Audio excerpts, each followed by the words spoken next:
Good morning po sa inyong lahat. Ngayong araw ay October 25, 2025, araw ng Sabado. 5:30 ng umaga. Ngayon ang start namin sa Philippine Loop Adventure Tour. Ang gamit namin sasakyan ay Mitsubishi Mirage 2013 model automatic transmission. Ang Philippine Loop Adventure Tour ay Binubuo ito ng 45 provinces, 65 cities, at 16 regions na umaabot sa more or less 5,000 kilometers. Tama, ganun ito kahaba. para naman makasali ka dito ay Kailangan mong magpa-register muna sa kanilang office sa Makati or pwede via online. ang plano namin ay Uunahin namin ang North Loop at next year na yung Visayas, Mindanao or Vismi at Mindoro. Dito sa North Loop ay mayroong 6 na checkpoints. Yun ay Subic, Welcome Arc, Alaminos, Pangasinan, Welcome Arc, Atok, Benguet, former highest point, Lawag, Ilocos Norte, Welcome Arc, Apari, Cagayan, Welcome Arc, at Baler Aurora Welcome Art. Ang original na plano namin ay 3 AM dapat ang alis namin. Kaso ayun, na late. At nagpagas muna kami dito sa gas station paglabas ng subdivision. Mandatory na picturean ang starting odometer, ang total ng naikargang gas, at syempre kami. At busy-busy na nga si ma'am sa kanyang mga lesson plan. Ay mali sa mga information pala namin. 6 AM nang nakalis kami sa gas station papuntang first checkpoint. Papasok na kami sa NLEX Marilao northbound. Buti may laman ng RFID.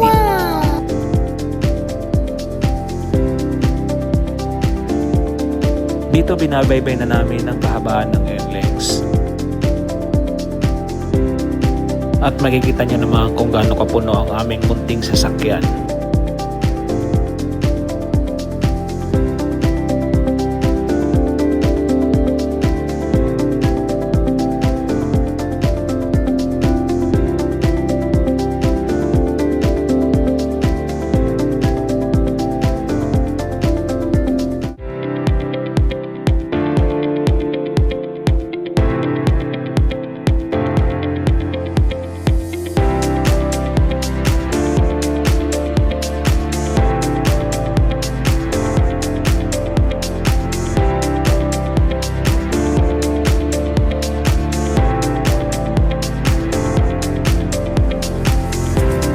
CR break muna kami sa nadaanan namin gas station. Saka nag-unat-unat din ng konti. Mahirap talaga pag nagkakaedad na.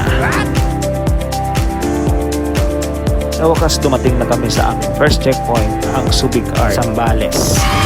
Mabilis ang hinto lang sa tabi para hindi tayo makaabala sa kalsada. Gahanda na ang aking pamilya sa photoshoot na magaganap. At umalis din kami agad papuntang second checkpoint naman.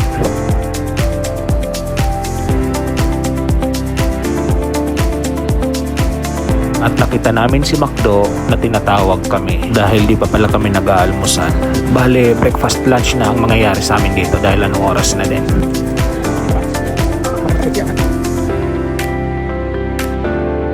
At may nadaanan kaming simbahan dito sa Natividad San Narciso, Zambales, ang San Sebastian Church. Huminto kami para magpasalamat at humingi ng guidance sa Panginoon.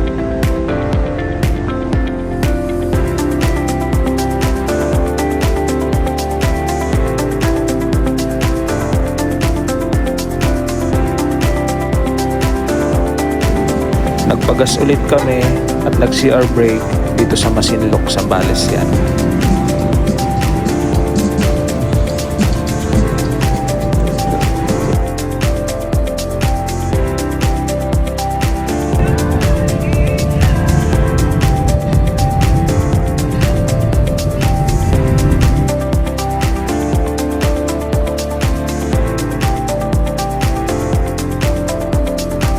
At eto, nakarating na kami sa aming second checkpoint dito sa Alaminos, Pangasinan.